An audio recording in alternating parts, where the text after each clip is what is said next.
They seem aggressive. They seem active. If you get near them, they'll dive bomb you. It was probably 5 to 10 bees bouncing off my head. A couple of them got me in the neck. What makes the bees aggressive is the fact that they're protecting the colony and they're protecting the queen primarily. Okay. But what could make this more dangerous to you, says this technician, are the sheer numbers of bees he's seeing these days. There are literally hundreds of bees coming out of here. Last year we might have done 150 jobs. I think we've done well over 200 jobs already this year. Unfortunately, they're a great benefit, but also in this particular situation, they can be very dangerous. So our options are kind of limited as to just how sentimental we can be with the bees. And in this case, the only way to deal with it is to take the colony out. Deba blames the move of hives to homes on construction and a shortage of a predatory parasite, and says no place is worse than right here. Here in Pflugerville, for whatever reason, has been our hot spot for the last 2 years. So as you can see, since I blocked up that hole, they're all stymied, wondering what to do next. While Aniszewski addressed this part of the bee boom, he and his team expect it's only going to get worse from here. Austin's growing by leaps and bounds, and I think the bee population is going to do the same.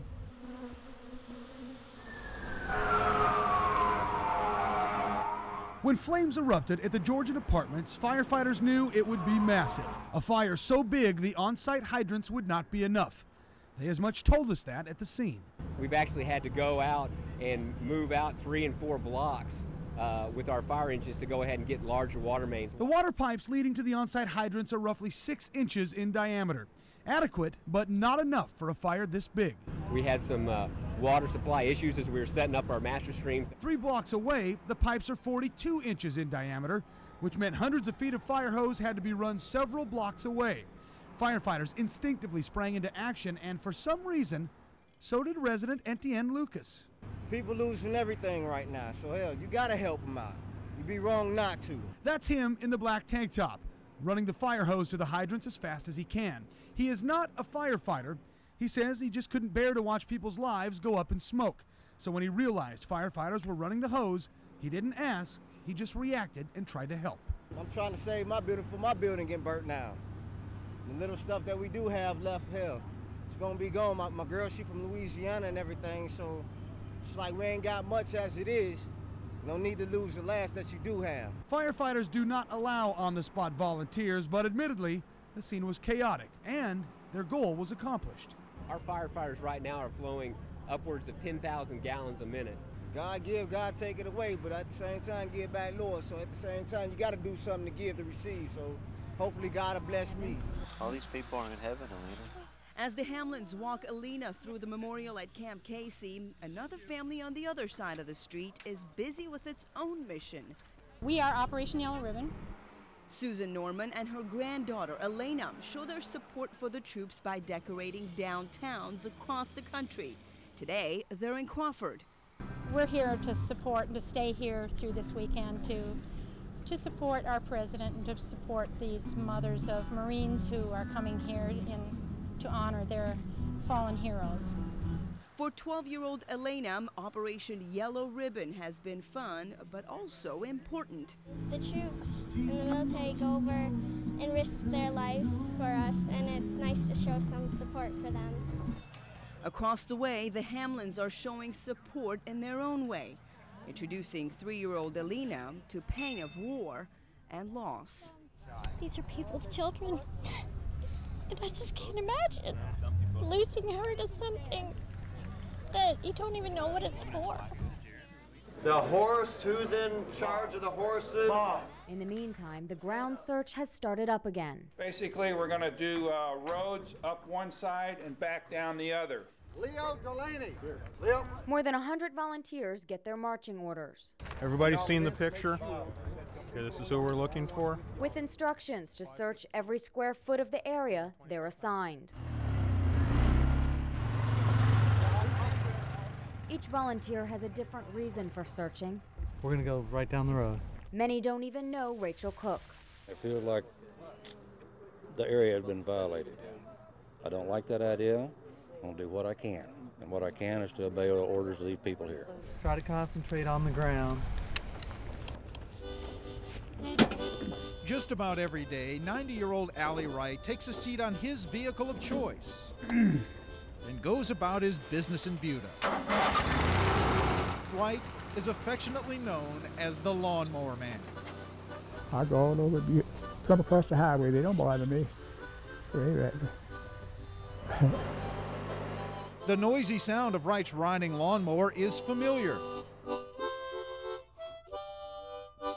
The sweet sound of his harmonica is not. You'll notice Wright prefers gospel hymns to the blues, even though what he's just experienced would have just about anyone else singing the blues.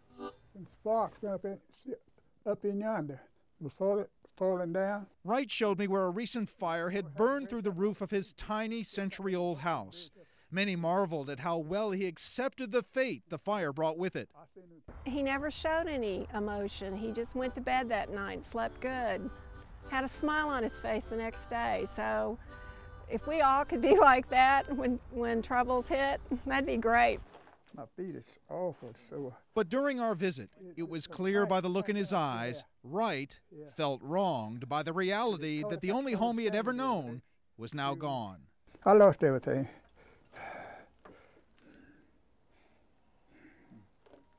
I lost everything. Residents here are collecting donations at the Falcon Bank in Buda in hopes of raising enough money to buy Wright a new trailer or possibly even a new home, thus allowing this 90-year-old to continue living life in the not-so-fast lane. Here comes the lawnmower man. Jim Bergamo, KXAN, NBC Austin. I think it's because there's like 15% oxygen. Whirlpool Cave, an underground maze stretching hundreds of feet with tunnels so tiny you can't get through without having rocks touch every part of your body. The perfect training ground for a cave rescue. This is where we're going in. With more than 200 caves in Travis County, Austin firefighters need to know exactly what they're doing. Some people get in there, they get a little claustrophobic, they get panicked. They don't really know where they are, so they may go the opposite way where they need to be. And all of a sudden, that inexperience becomes a rescue emergency. Now, one of the big problems firefighters face in cave rescues is obviously limited space. We're in actually what's considered a pretty big room right now. But take a look at that tunnel. That is what they're going to have to carry people through if there's a medical emergency. And it gets even tighter. We're going to take you down to show you what it looks like. Does he need water or anything? Andy, you? We may only be 10 feet from somebody with these rocks, but the way the sound echoes off of it and resonates off of it, you can yell all day long and be 10 feet from somebody and never hear them. 600 feet into the cave, crawling on your knees, your butt, your back, your stomach. All right, we made it through this one. A daunting task to do empty-handed. But how about doing it while carrying a 200-pound injured person? Nice and easy, guys. When somebody actually is injured, your training kicks in. You just take them out safely and as fast as possible.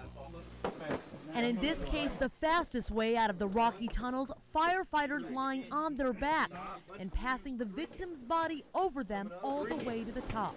Coming up. 1,